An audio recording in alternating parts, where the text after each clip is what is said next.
Good evening, everyone. Welcome to the Robert H. Jackson Center. We are thrilled to have you all here, and we are thrilled to host this discussion. My name is Kristen McMahon, and I have the pleasure of serving as the president of the Robert H. Jackson Center. And as I often say, Jackson has words for everything. So I'm going to start us off with some of his words. He was specifically speaking about some of the Jewish refugees around World War II, but these words, I think, resonate today. In what spirit will America make answer to the plight of the refugee? I cannot deny that racial ill will and intolerance exist in America, but I do deny that they are American.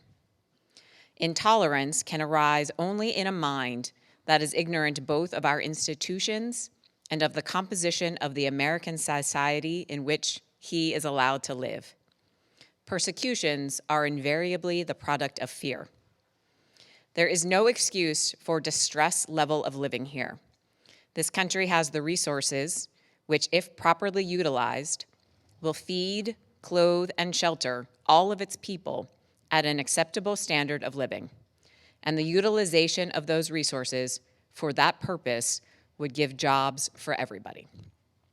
And I often take inspiration from Justice Jackson.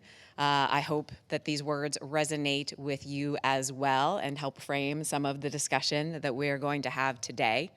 And with that, I'm going to introduce our mayor, Eddie Sundquist.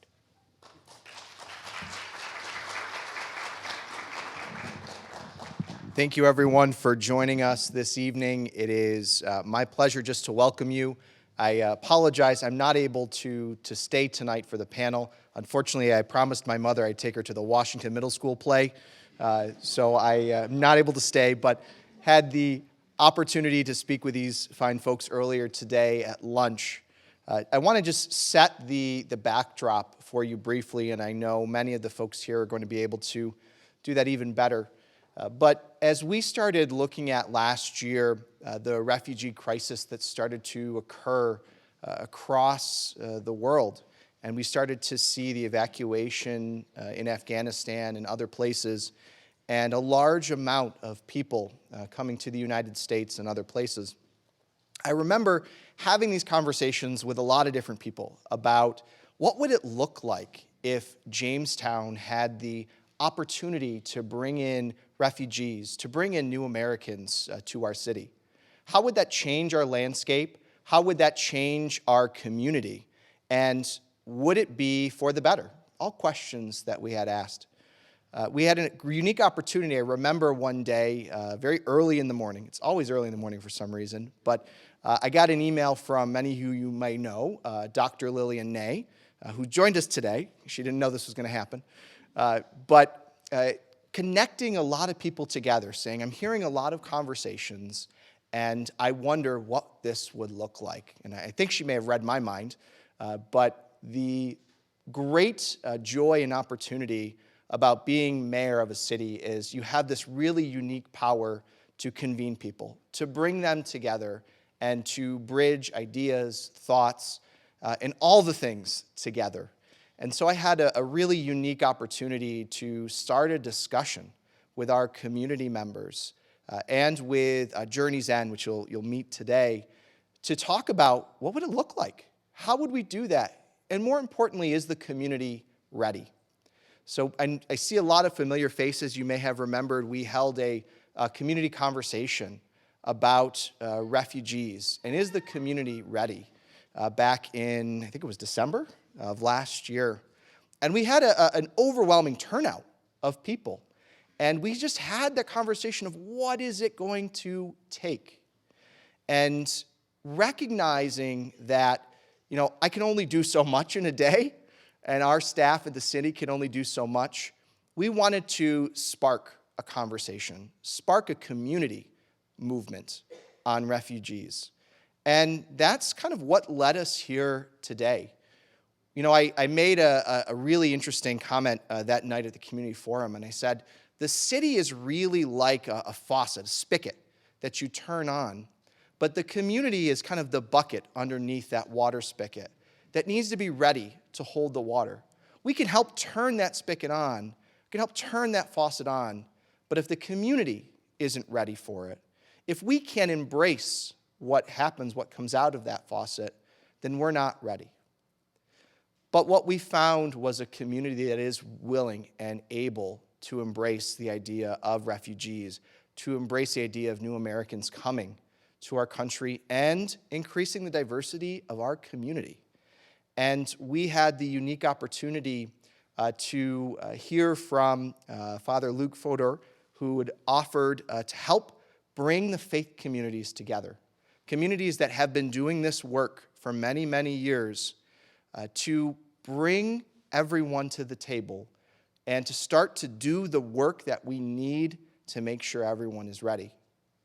Now, this is only one piece of a lot of that work, but I'm proud and excited and very honored that Father Luke, as well as the rest of our faith groups, and you all are here tonight joining us with Journey's End, one of the many resettlement agencies that exist across the United States, and just having a discussion on what does it take to be a refugee, and how do we as a community embrace some change that may feel uncomfortable. The conversation is going to feel uncomfortable, but the action, the ability to completely change our community, the face, the look, the diversity is key to moving the city of Jamestown and our county forward. So with that, I will turn it over to Father Luke Fodor. Thank you all.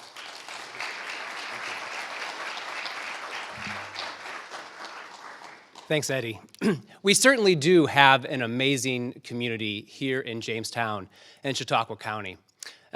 We've been meeting kind of every couple of weeks. We put together a committee of volunteers who had some time on their hands. So some of them were volunteered and some recently retired. Some of them recently retired in certain cases.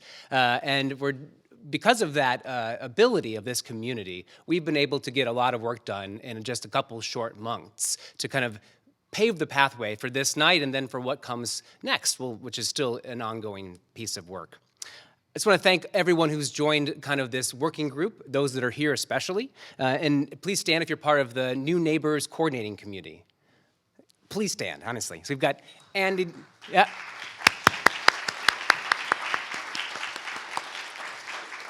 Andy Dixon, Janet Chu, Marion Beckerink, Sam Caudry. We've got Phil Zimmer, Kim Lombard, Casey Folk, Tamu Ranhart, Ed and Marie Voss. Thank you guys for being part. Oh, and also my good friend, my retiring pastor friend, Rick Miller as well, who are part of this work and supporting it. So at that, I'm going to be quiet. Preachers sometimes talk too much, so I'm going to not. I'm going to call up Karen to talk a little bit about Journey's End and their work. Is this on? Can you hear me? Oh, yeah. Okay, great. Hi. Thank you, everybody. Thank you to Kristen and the Jackson Center for hosting us tonight. We really appreciate it. Our meetings today have gone really, really well. Everybody's been so welcoming to us. My name is Karen Andelina Scott, and I'm the Chief Executive Officer at Journey's End Refugee Services, which is primarily a refugee resettlement agency located in Buffalo, New York.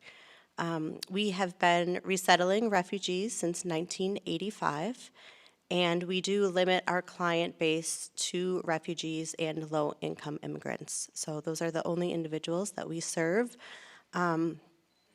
We do our work primarily in Erie County, but also here in Chautauqua County, Niagara County. We have legal offices in Monroe County, and we are also in Broome County. We've been swept away by Broome County. And so we are really fortunate, again, to be able to share some information with you. We're going to answer some questions all about refugee resettlement. I'm just going to look at some statistics here.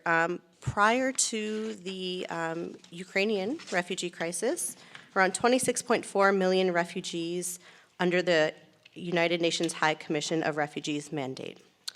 About 82.4 million forcibly displaced people. So millions and millions of people who have been forced out of their homelands. 26.4 million of those refugees. Around 50% of those are children. And if you think about what that might look like, it's 20 persons are forcibly displaced every minute from their homes. Less than 1% of refugees will ever be resettled formally into a third-party country. So the vast majorities of refugees worldwide will never have the opportunity to formally resettle. That's partially because the hope, first and foremost, is that people will be able to return home, that they can be repatriated to their home countries. If that can't occur, the second option is the hope that the country in which they fled to would be able to absorb them into their community, where they could offer education and employment and full citizenship. And then if that's not possible, refugee resettlement is the third option. Unfortunately, for many refugees, it means a lifetime in refugee camps or in a situation where they are never able to be integrated into a community. So no education available, no employment, and no citizenship.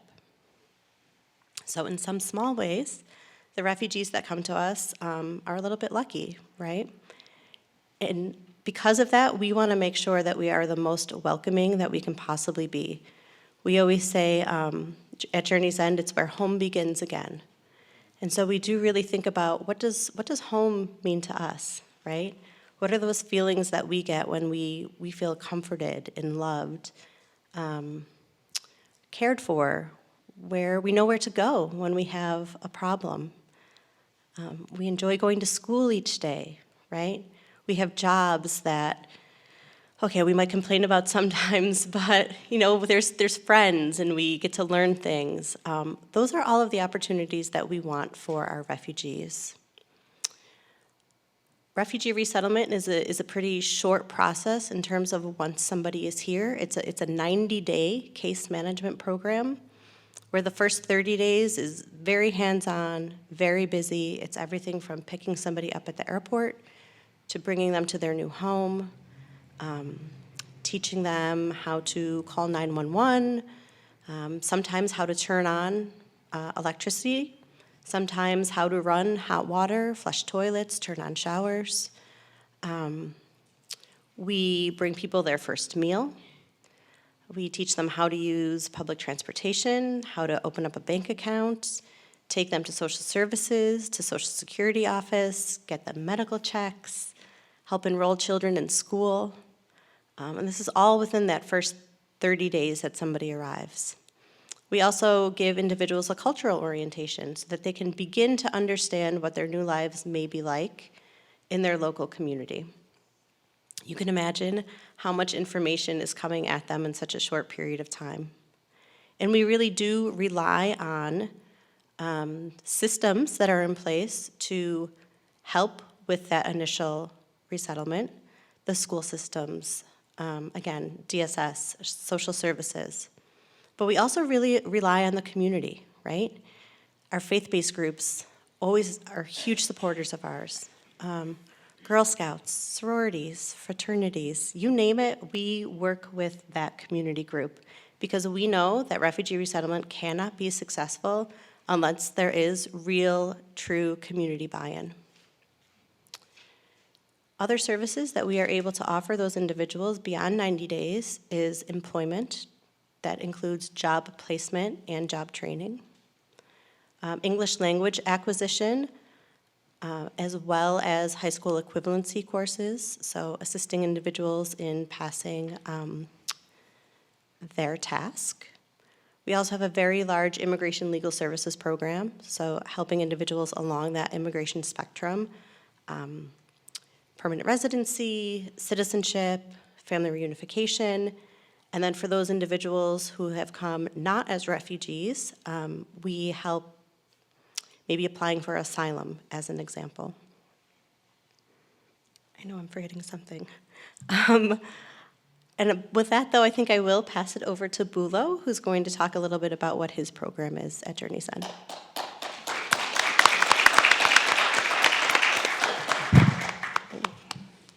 My name is Bulo Emmanuel, and I work as an owner in the Office of New American. And what I do pretty much is making that bridge between organizations and communities.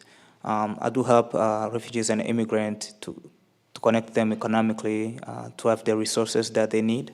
And one thing that I do through that is by doing cultural competencies. So I do cultural competencies with stakeholders as well as refugees and immigrants. Because we do have different cultures where we came from, and we are here, we see different cultures, so I kind of make sure people come, they understand what it's like to be in America, and Americans also understand what it's like to come outside of the country. And I also do workforce development, work a lot with employers, work right, trainings with employers. Those are the things that I do because I want to connect refugees or immigrants to feel like they're home. That's one of few things that I do as an owner navigator. I mean, it's a lot that we can talk about, but as for now, I'll just stop it there and pass it over.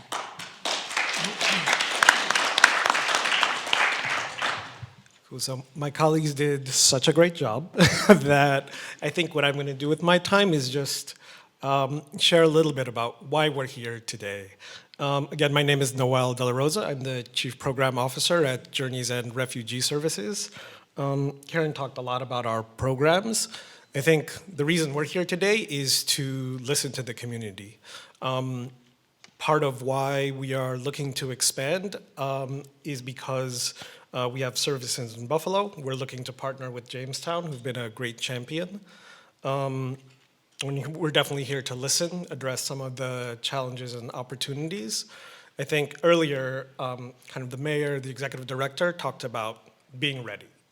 In terms of being ready, there's the logistics, which we are engaged in having the conversations, but I think we're interested in how can we partner with the community to make the community's heart ready to welcome people and make them feel like they belong.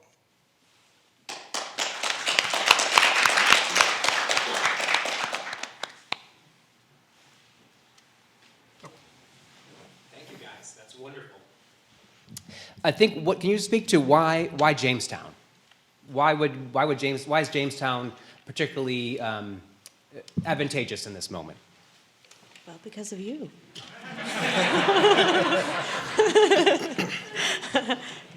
I mean, that's really partially true, right? And so the federal contracts that we have allow us to resettle within a 100-mile radius of our office in Buffalo.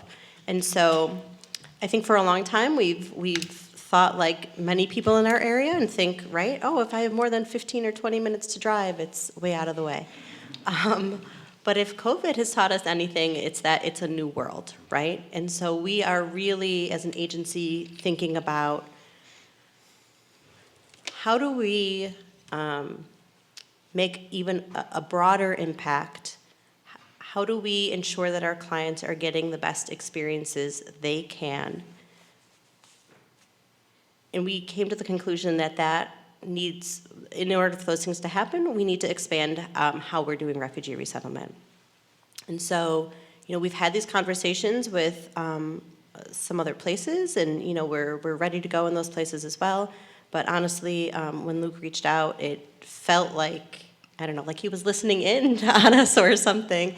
And the momentum that has been built here is just really incredible. We met with a lot of stakeholders today. Again, we didn't shy away from challenges, but it was really astounding to see how many people really are on board, all of the work that you've already put into this, all of the key people that are in place who are willing to have open conversations, who are willing to think creatively about how to make this work. People understanding that it's not only a humanitarian mission and drive that leads us to this work, but also an economic development initiative. And as we said earlier, right, what makes a community ready to resettle? And it's that you would welcome these people with open arms, right? That you treat everybody as a human, you recognize their humanity, The transportation challenges and the housing challenges, that's for us all to work out, but you meet somebody and you give them a smile and you treat them like a human being. If you're able to do that, then you're ready.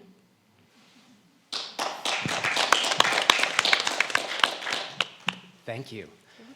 You all have cards out there, too, for questions. And so we're going to do the question portion a little bit later, but I wanted to remind you to please do, if you have questions, if anything that comes up tonight, write those down. And we've got members, Ed and Andy can walk around and pick those up as well. So please do, if you've got questions, write them down, and we'll answer them, rather.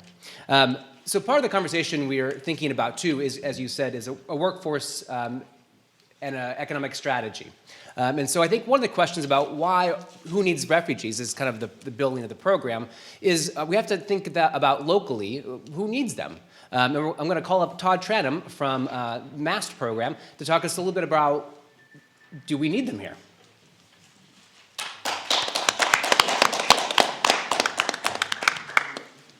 Thank you, Father Fedor. Thanks for the opportunity to be here. It's nice to be in front of a group of people. It's been a while. So, hello, everybody. I see some familiar faces.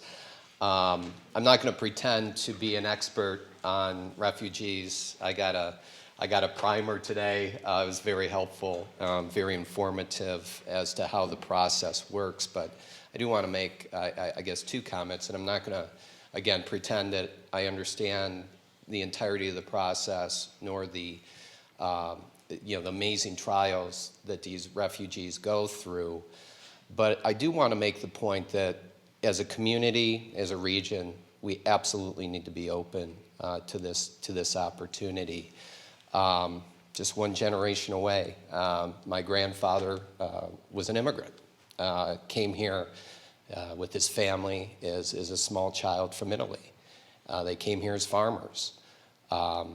My grandfather fought in World War II for this country.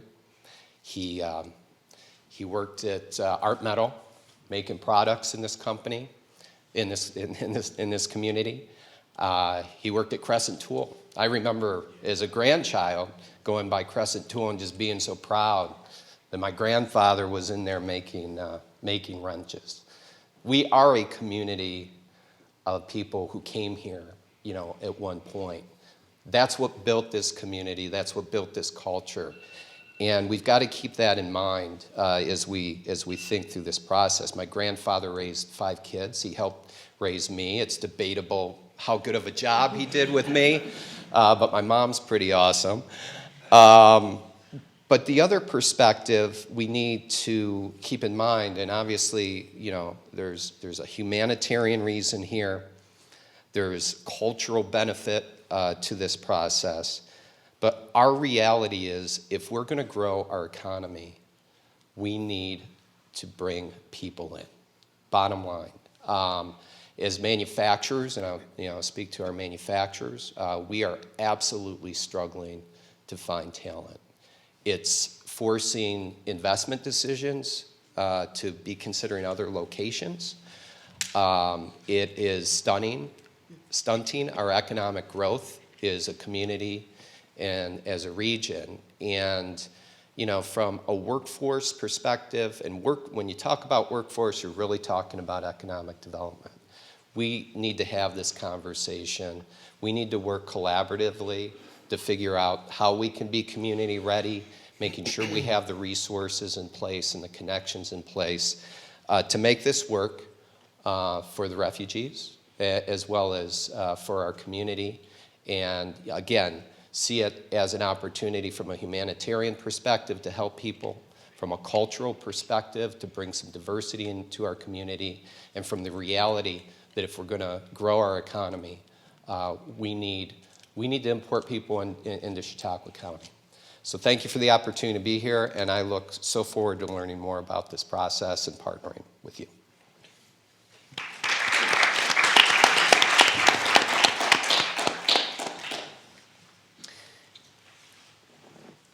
We often don't realize, the fact is, Todd talked about the way in which our community is built on immigration. We often don't think about the fact that our community is built by actual refugees, and there might be refugees here amongst us today. I want to invite up a man I just met, but who's fascinating and energizing, Walid, who is a refugee himself and has been a part of our community, serving this community for the last 15 years, 20 years, something like that.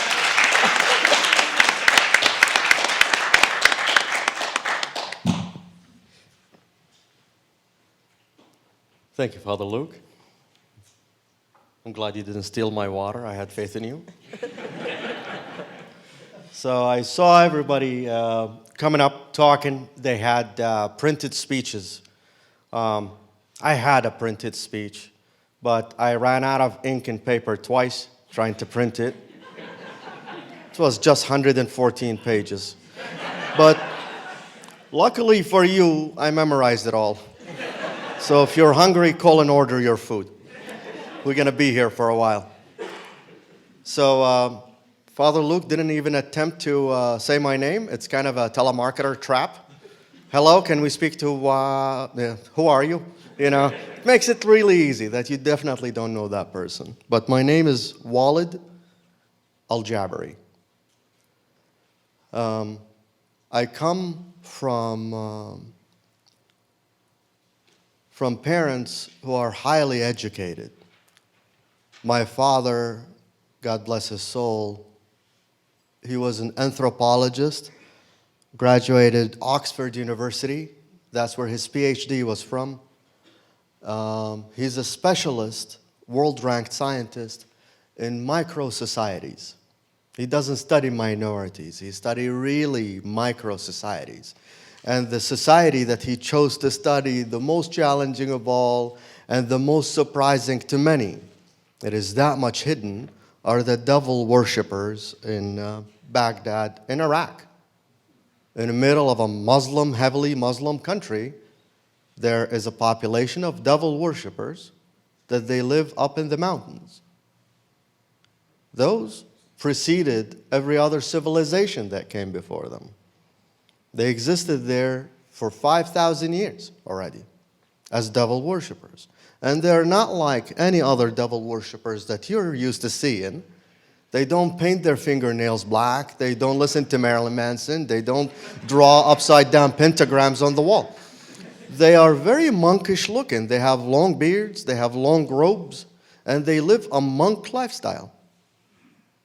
That's them. And I was introduced to them when I was younger than my little daughter. That's Angel. Say hi, Angel.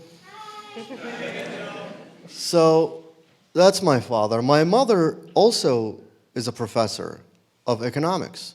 Her specialty is global investment. This is not Microsoft buying Chatawak up in Chechnya, but no, global investment as how this country would invest into Honduras or Venezuela, for an example. Their inflation rate at 530% makes us look very modest with our 8% inflation.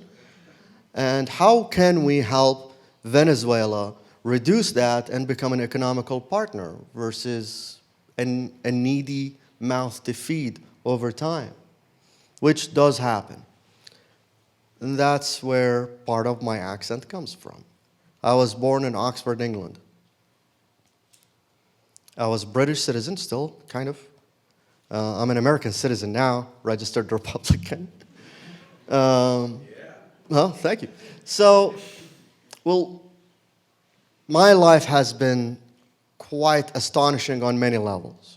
I have acquired wisdom and experience that many 80-year-olds never had, never got exposed to. For an example, if we can roll the slides out, you can take pictures or videos of me while I'm talking, and if you want to hashtag me, for the love of Walid. So, we're good to go? Just don't take picture of the group pictures that you're gonna see. You can take a picture of me and my family and stuff, but the first two pictures, keep your phones away. After that, fire away, okay?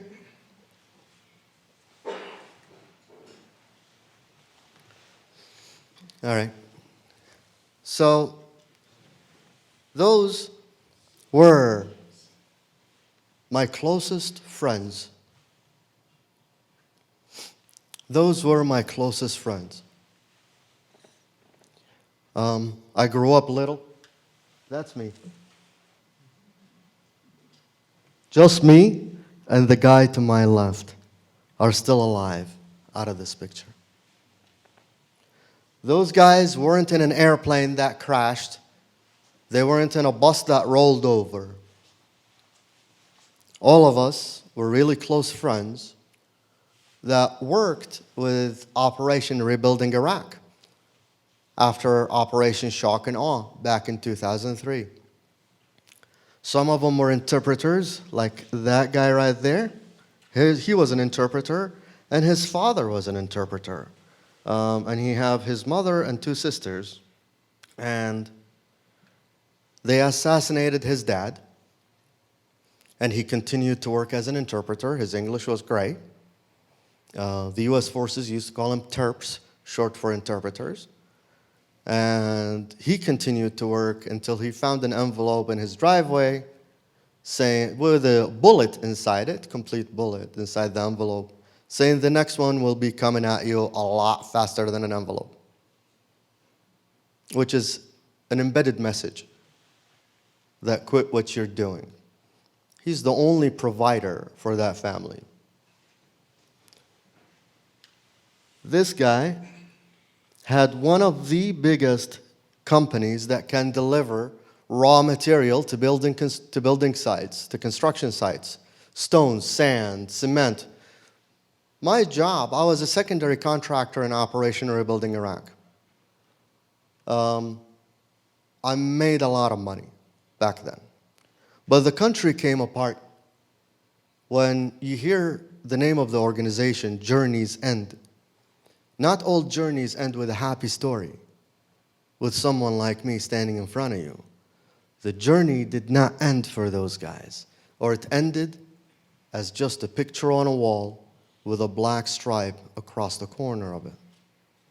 A memory that their families have to live. This picture, I blurred it out purposely because those guys also got assassinated.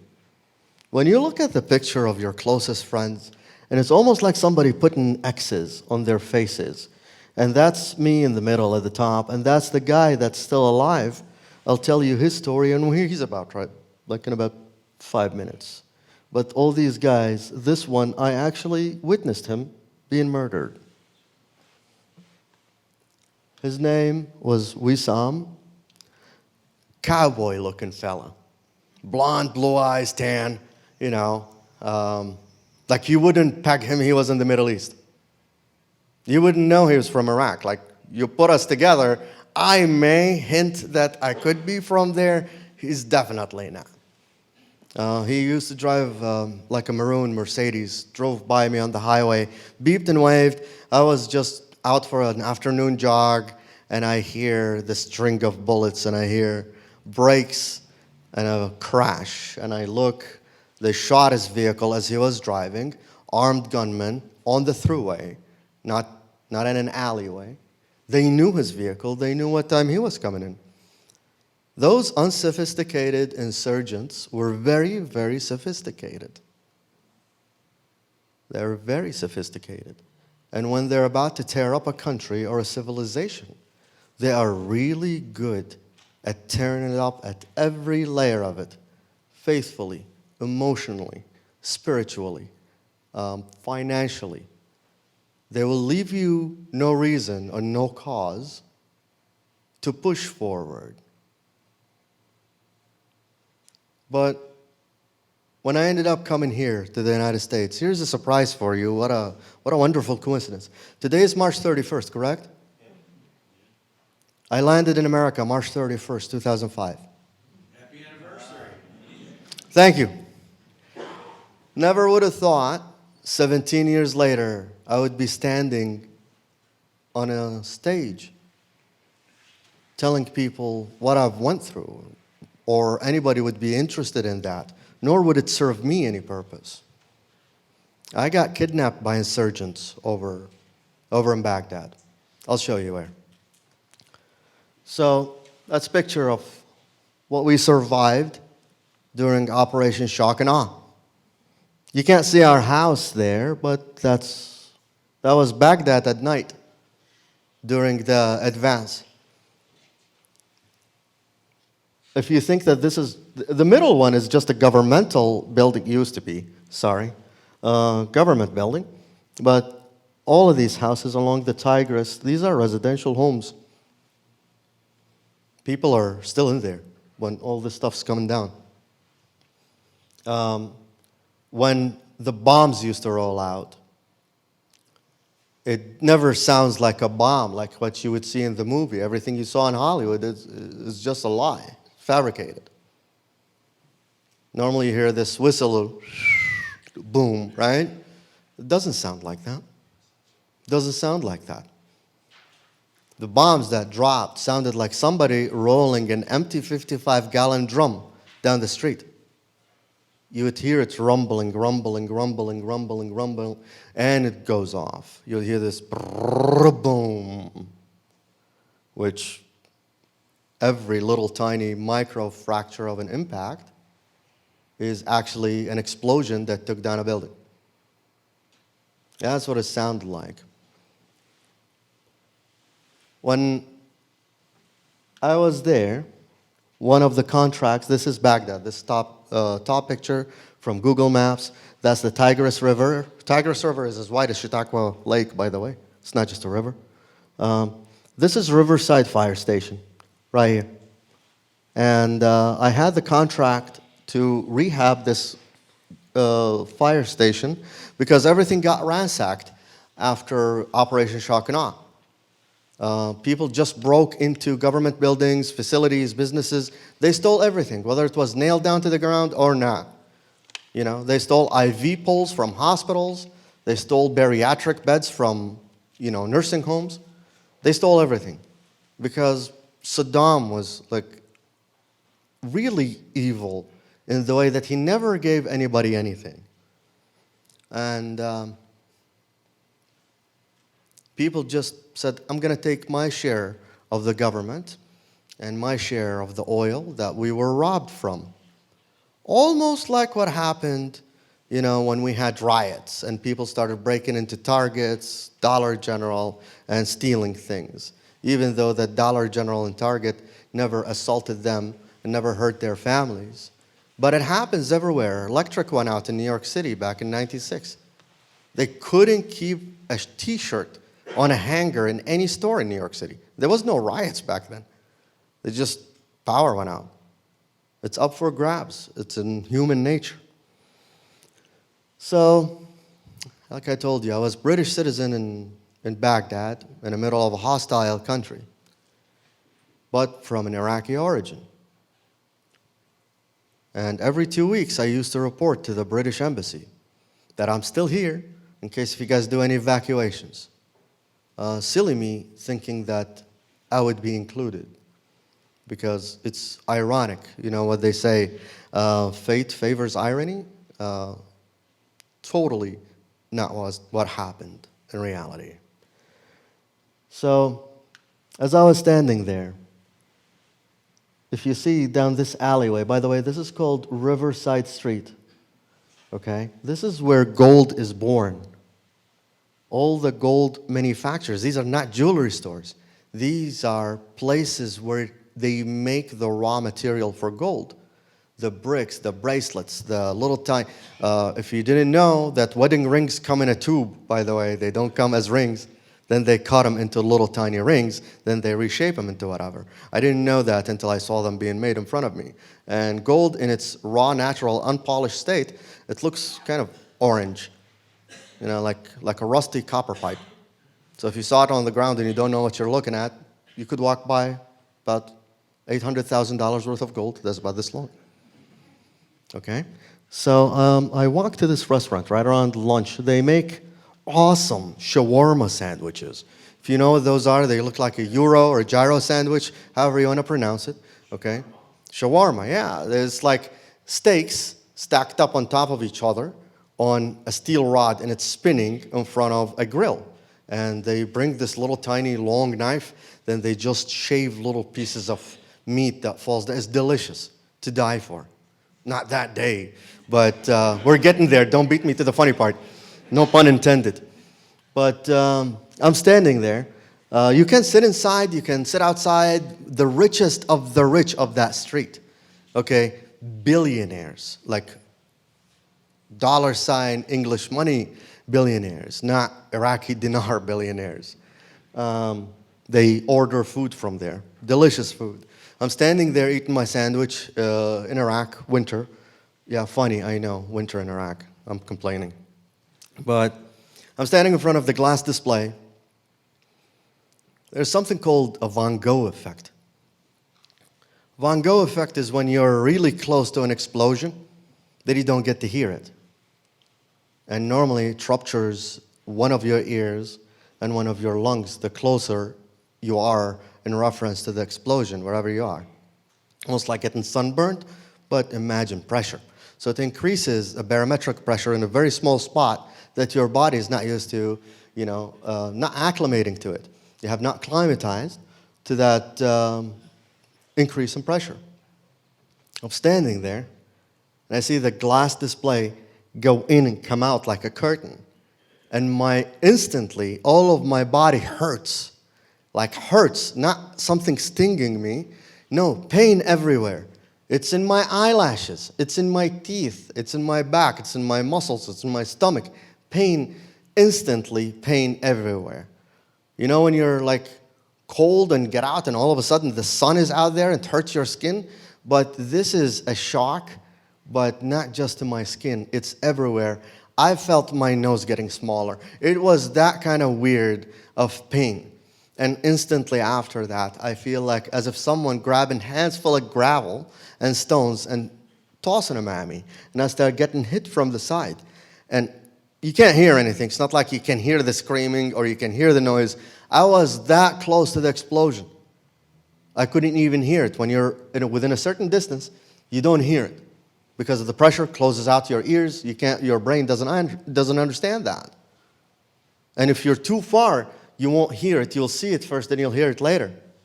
You have to be in this like golden window where you can hear it and see it at the same time. There is a golden rule that kept me alive. If you survive a war-torn zone, which is many people have, you can never trust your five senses. You can never trust your closest of friends. The only thing you trust is the little voice in the back of your head that most civilians can't hear. And if they can hear it, they can't comprehend it.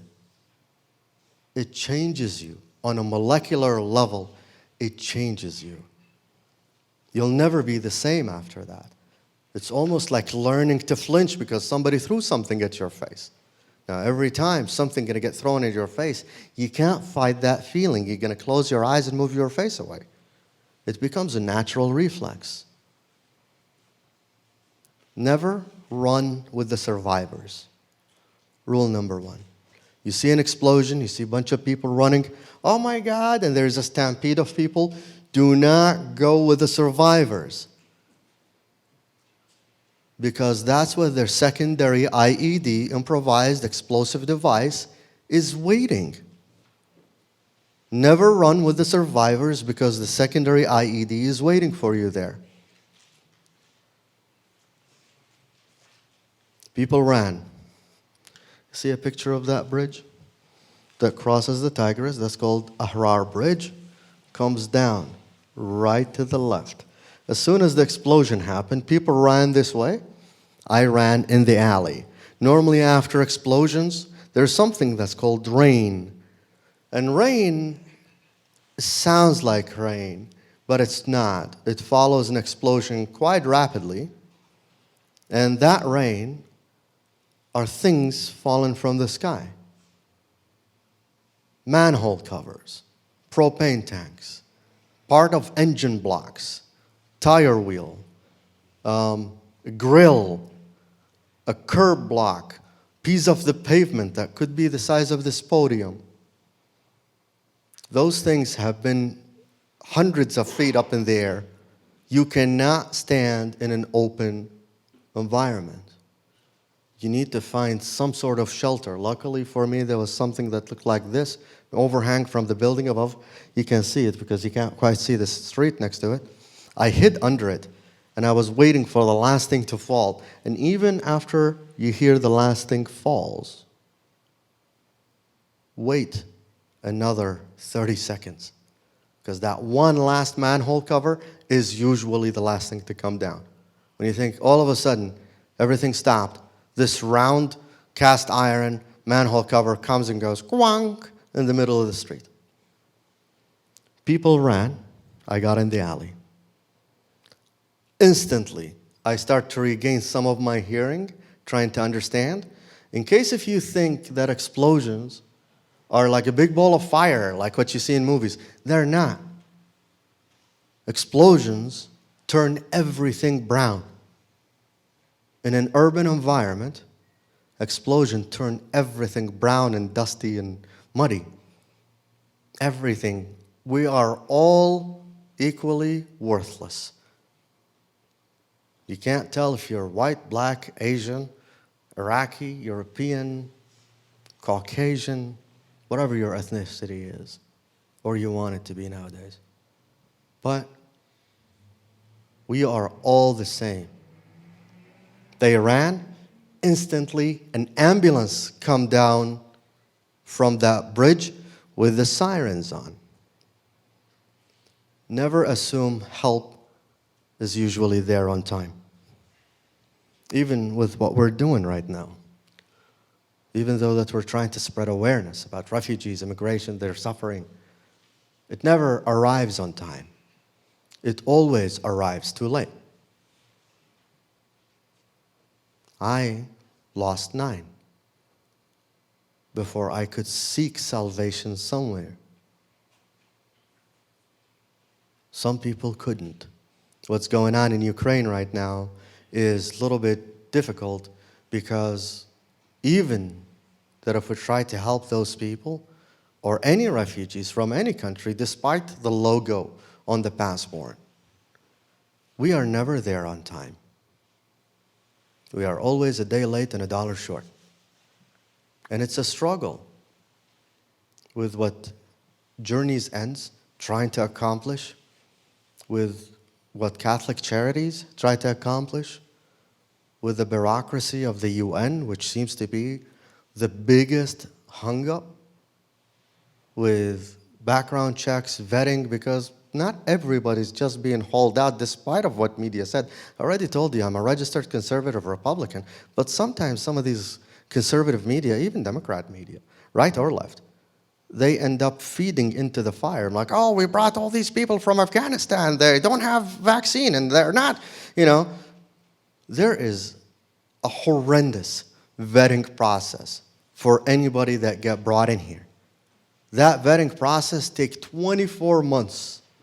And this is not just go bring your social security number and driver license and let's check your taxes, make sure you're a good citizen. No, this is intelligence community involved. Okay? Do you want me to answer that for you? Okay. This is like vetting. They go find out where you went to school and did you write the right thing on the right document when you applied for immigration, refugee rights, for humanitarian purposes at the United Nations. They want to find out, where did you use to get your house supplies when you go buy them? They will verify everything about you. The last time we've never verified a lot of things is prior to today's technology. And I think Desert Storm was the last, back in 1991, was the last era where anybody could have escaped these loops that we put in the immigration systems that we ask refugees and immigrants through which they need to jump through. We put so many I'm not an immigration employer or an employee or a case manager of any kind. I'm a guy who made it here. But when I made it here, those are my parents, by the way. They're both from Iraq. Don't look at the features. Yeah, I know. My mom is white and she got green eyes. 100% Iraqi. That's my dad next door. God bless his soul. My mom's still alive. My dad isn't. He's buried here in Lakewood. Me and Sam buried him. He didn't do anything bad. He passed away due to natural causes. I know, like you guys are looking at him, it's like, oh, I wonder what his dad did. That him and Sam buried the guy. Which is normally people, when they see me here, they know, like, oh, Walid's from the Middle East. So they think, oil's going up. What's going on? What do you know? Like, hang on, let me call my uncle. Which people think that I probably should have like a secret code to give you free gas when you go to the gas station because all of it's coming from the Middle East. So I should know the secrets. But no, help never arrives on time. I almost, like I told you, almost lost my head on YouTube. I got caught in Haifa Street. I'm not telling you when and where. But my life was saved by a Marine sniper. Yeah, you would think it's a movie. It's not a movie. But this sniper saw what was going on. I was kind of scheduled to be kidnapped. And when I got caught, 8 armed gunmen surround me with AKs, pistols, and they weren't even wearing masks. That's a bad sign for those of you who never traveled to the Middle East to see how warm it is over there. You're not going to like it. But it's not a good sign when someone kidnaps you not wearing a mask. It is not a joke. It's not a prank. They know that you will never be able to identify them again. That's what that means. If they're wearing a mask, you may end up getting released later on. You know, they just want to investigate, so you don't come back with vengeful and hate. And they weren't wearing masks. Right at that exact second. By the way, the prior picture with, oh, this doesn't go back? Yeah, it does go back. Sorry. Across the river from this side is an area called Haifa Street, okay, which is a building, is a residential area, but full of high-rises built by the Germans. Those are the gray buildings. Then the rest of it are built by a Dutch company, which is just white and orange. But they're like the state-of-the-art at the time when they built these apartment buildings. Intercom, marble, wall-to-wall, highly secured areas. Nobody can just open the door. And that was like, sorry, that's my alarm for my podcast. I'm supposed to be podcast.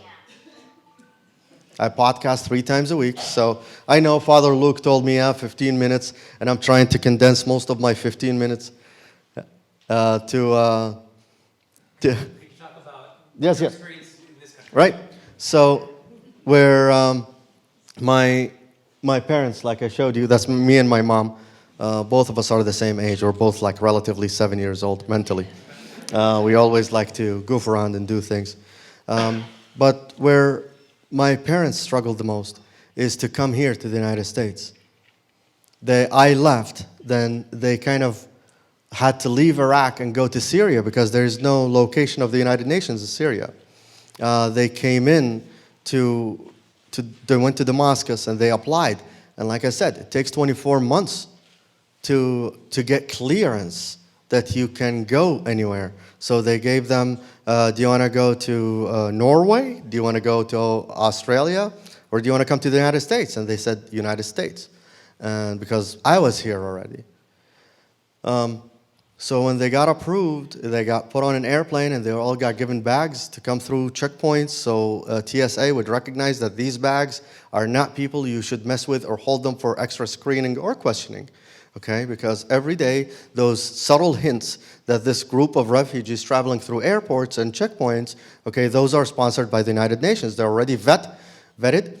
We already know everything about them. We can recognize them down to the point, fingerprints, saliva, iris, everything. So when they came in here, Catholic Charities at the time told them, all right, so we paid for your ticket and we brought you here. And normally they place them at like like a refugee camp, which what the other survivor from that picture is surviving right now, still living in Germany at a refugee camp. He's not even, they didn't give him refugee status yet. He's just held up for the holding pattern because the whole Middle East thing it doesn't sell column inches anymore. The story died a little bit. But the suffering and the people from that area are still suffering. He lost his family and lost his home. They came in. My mom taught at JBC, Jamestown Business School, because she's a professor. And now she can't because due to illness. My sister came in as a refugee. Year 1, she found a job in the United States, and she's a manager right now. So she kind of like 3 months, 4 months, we taught her how to drive. She drove around, found herself a job. She's married. She has 2 daughters. You'll see them in a second. That's my sister, her husband John, and her 2 daughters. They still live around here. And this is my little brother. He also came in as a refugee, and that kid is high octane. Sam knows him. There is no like cruising. No, he's like flying through the ranks. And he's a manager also. He's in the healthcare service. I'm here, yours truly, Walid Aljabri. I came to the United States with a duffel bag full of clothes, a guitar on my back, and $550.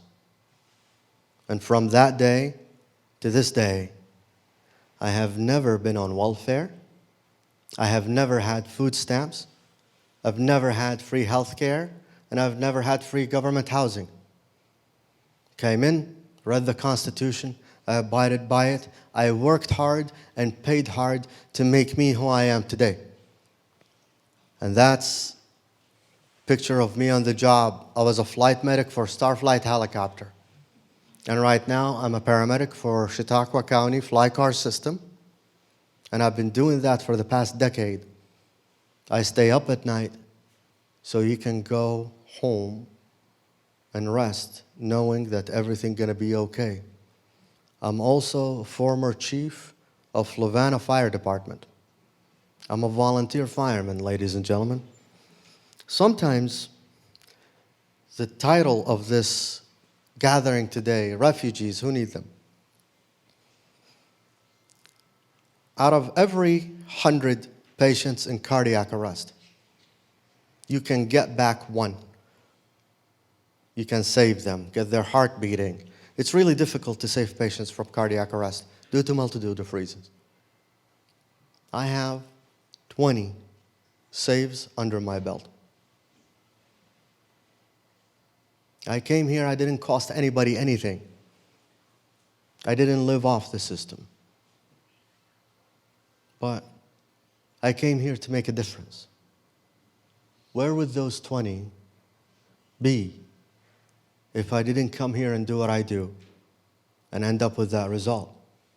I worked every job and every position in New York, in Jamestown. Jamestown was the first place. I didn't end up here by shipping accidents. This was the place where I came in. Like, I was fully cognizant when I chose to come here, okay? It wasn't an altered mental status decision, and I'm not here under witness protection program. But I came in here March 31st, 2005. I knew what this country was going to be about. I could have gone back to England. But for me, this is home. This is where people treated me as I'm one of them. I'm astonished. Every time we turn on TV, we hear about disparity, we hear about cruelty, we hear about racism, we hear about... I've never seen race myself. I was never got subjected to it. Everybody of every ethnicity and background and skin color, they opened their homes. They said, come here, eat whatever you want, stay here. With us, you'll always be safe. And I'm the one who's supposed to be hated the most, because people like me have done some horrible things that left it a memory in your head. I'm not here being an apologist. I'm here to show the opportunities where we can change a life forever. There is an effect where it can change ours. This immigrant that came in here that everybody thought, oh, he's just here for free food stamps and free health care, and he'll never work a day in his life, ended up saving my neighbor. The immigrant that came here ended up rescuing my child out of a burning house. And he's a volunteer. He doesn't have to be there. But, ladies and gentlemen, sometimes we wonder if it's going to work where we end up saving the whole world. Yes, it's a delightful bromide. It's a wise platitude. But we can only do our best and hope that can become another wallet. Thank you.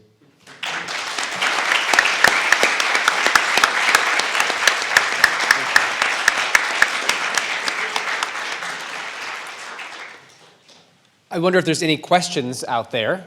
Oh, you've got Angel has one. What's your question, Angel? How do you feel we can change the economy? How do we feel we can change the economy? It's a good question. Yeah, I think we all have a role to play in that. Karen, what do you think? How can we change the economy? Oh, gosh, I don't think I'm equipped to answer that question. I can say that, you know, we talked about it a little bit earlier, that in order to have a growing economy, you need to have people to support that economy. You certainly have a lot of employers who are looking for workers, right? And I think if we can bring some more people to an area like Jamestown to help fill some of those roles, to move into empty homes, to then eventually become homeowners, to open up new businesses, those are all certainly things that could help our economy. Excellent. I have a question here. It says, how do you organize healthcare? Really? Meaning, give us a little more. Well, I think it's an easy question, really, but it's an important one. The health care, the medical care that refugees will require. Mm-hmm. So, sure. Appreciate it. So refugees, refugee status does afford people the opportunity to utilize New York State and other federal benefits, including Medicaid. And so all refugees are Medicaid eligible and would seek any medical provider that accepts Medicaid in order to, you know, have those medical services. And I think it's, you know, while it is probably, he's an exceptional human being, right? And that said, is probably an exception to many of the refugees who we serve. There is no doubt that many refugees go on public assistance and have to use the benefits that are available to them within, you know, their welcoming period in the United States. There also is no doubt that when refugees come here, they bring a sense of resiliency with them, that they want to rebuild their lives, they want to become a part of these communities. And so utilizing public assistance isn't something that is shameful, even though they may feel shame. It's not something that we should use to say that they shouldn't come here. They need help, right? Refugee status is a humanitarian category. They're coming here because they need some assistance. And so that assistance is in the form, oftentimes, of public assistance in the beginning. Thank you. This gentleman's a two-time Iraqi war vet. He wants to find his interpreter, and the mayor is asking to come here. It's not quite central to our program, but please go ahead. So I did 2 years in Iraq, I did 2 years in Afghanistan, and I wanted to thank you. What was your MOS? I was a 19-kilo M1 Abrams tanker, and then I was 46 Quebec Public Affairs. I was actually injured in Iraq. Where?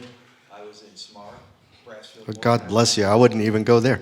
I was in both times. Glad it was you. Both times I was in the Sunni Triangle, and I'm on the Human Rights Commission here, but my concern is I lost contact with my interpreter when Arab Spring kicked off. Right. And, but I I also wanted to publicly thank you as a veteran who has been wounded in Iraq and Afghanistan. The interpreters put their lives just as much on the line as I did.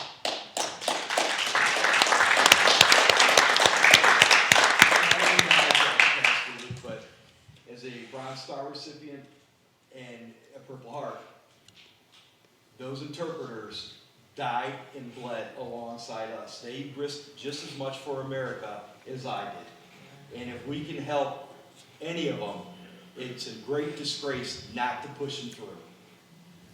Appreciate you. Just for clarification, many of my friends were. I wasn't. I was just a private contractor trying to make the country better.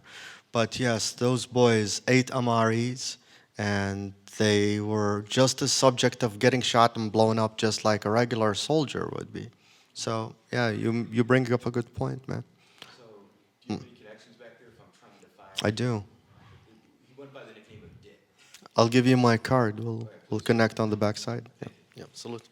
What is the relationship between the International Institute, Jewish Family Services, Evergreen, and Jewish Roads, and Neighborhood Legal Services? Jericho Roads, yeah, that's a good question. Yeah, so all the way that the different organizations in Buffalo exist. Can you talk about that? Sure. So there are 4 refugee resettlement agencies within Buffalo. Journeys on Refugee Services, the International Institute of Buffalo, Catholic Charities of Buffalo, and, oh, I thought, of course, Jewish Family Services of Erie County, or of Western New York, I'm sorry, they had changed their name. Jericho Road is a post-resettlement agency, and we consider them the 5th member of our consortium. Our agencies work very, very closely together. We all have different national offices, so we receive our refugees from different sources, although they are similar in ethnicity and backgrounds, but we are getting our refugees from different national agencies. And then we all do specialize in different areas. So although we all resettle refugees and we all have employment programs, for example, we do subcontract with one another for those contracts. At Journey's End, we have a very large immigration legal services program. JFS has mental health, Catholic Charities, I mean, obviously it's Catholic Charities, right? It's huge, so they have a very large human service program. International Institute specializes in trafficking victims and domestic violence. And so we collaborate with one another, and we actually are working on a strategic plan together, again, to find ways that we can bring value as a group beyond what we bring as individual agencies. This one's directed to Karen Scott. What is low income in the Ukraine, minimum wage in Jamestown? So that's my question. So, hi, Ms. Scott, Luke Fodor. I know the guy from Starflight. That's Waled. There you go. Yeah. Noel and B. Emmanuel, right?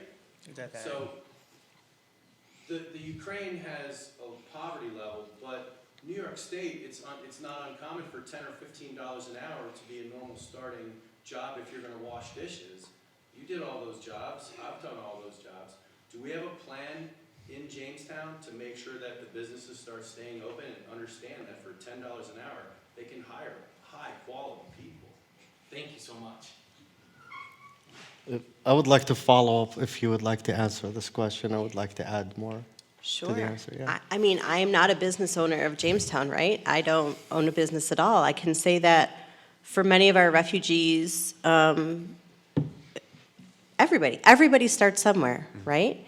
And one of the things that we try to help our newer arrivals and our clients to realize is that even if you were a teacher back home, an engineer, a lawyer, a doctor, that may not initially translate into the work that you're doing when you first arrive in the United States. But everybody starts somewhere. And so it's okay if you start that work as a cook. There's nothing wrong with being a cook. It's a perfectly wonderful profession. We need cooks, right? You may start working in hospitality, cleaning rooms. Again, there's nothing wrong with that. But what we try and do is get people connected to a job. If they have higher skills, we try to connect those individuals with jobs that can utilize those higher skills. We work with employers for creative ways in case somebody's English maybe isn't as high as you need it, but the knowledge base is there for how to do the work.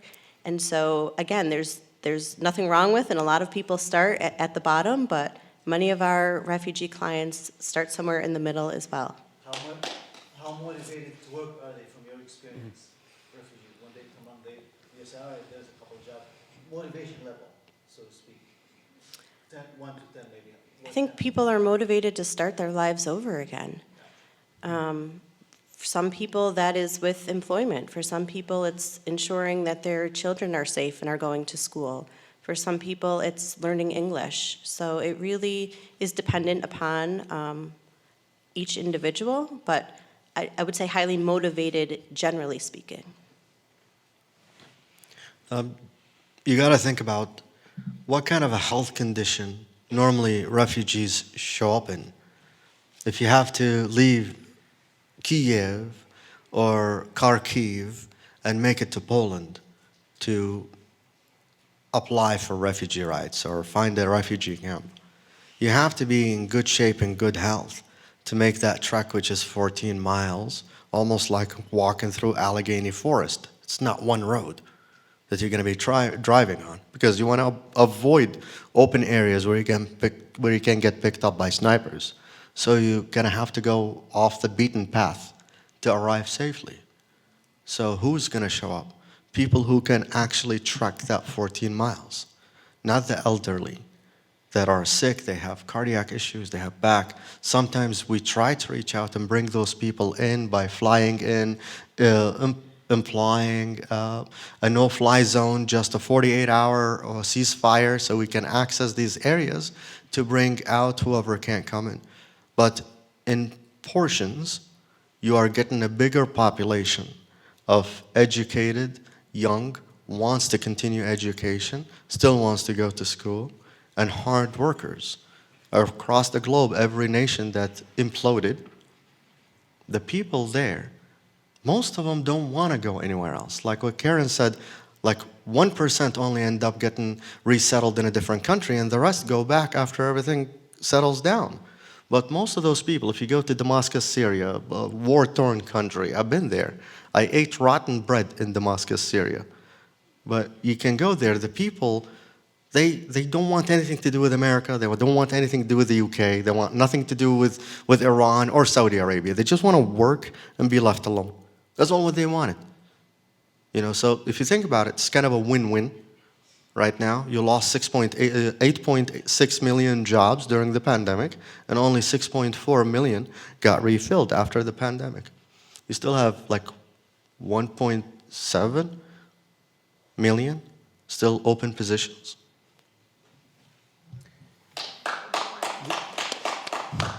This question says, can you explain humanitarian parole? I'll try. I'll put my immigration lawyer hat on. So there are a variety of different humanitarian categories. Refugee is one of them, asylee is another, the special immigrant visa, which is a visa available to those interpreters that we were just talking about earlier. Those are all types of humanitarian statuses in the United States. Humanitarian parole is a way for an individual to come to the United States based on a humanitarian need. It isn't the same as a refugee. It isn't the same as an SIV.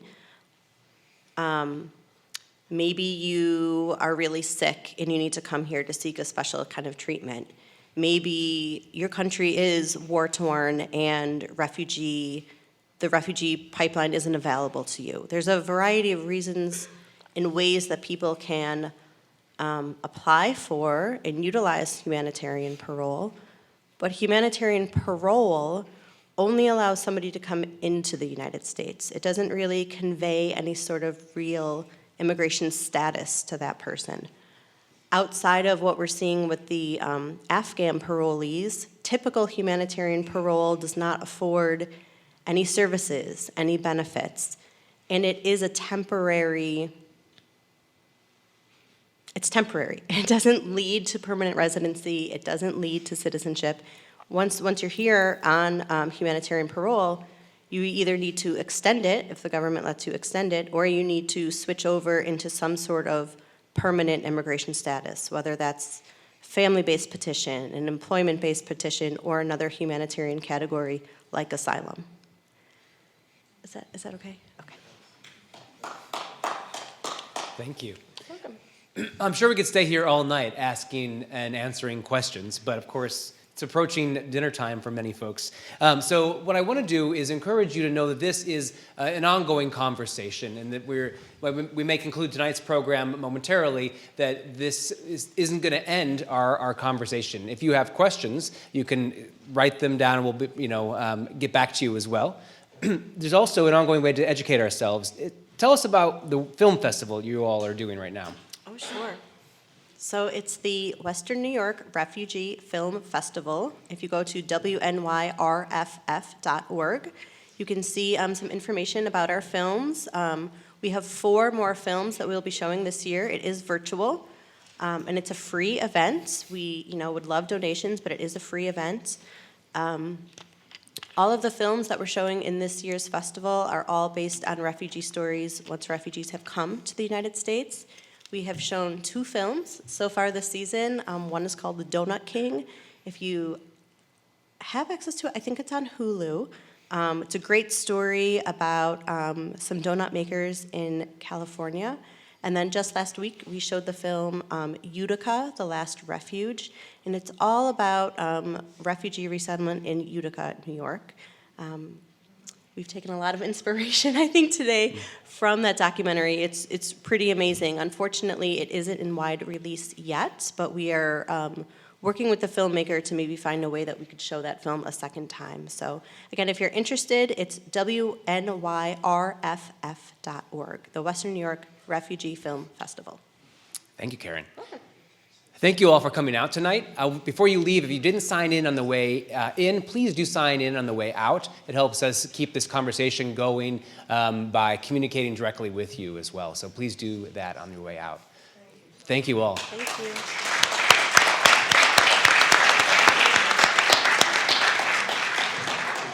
A pleasure meeting you guys. Wow. Oh, thank you so much.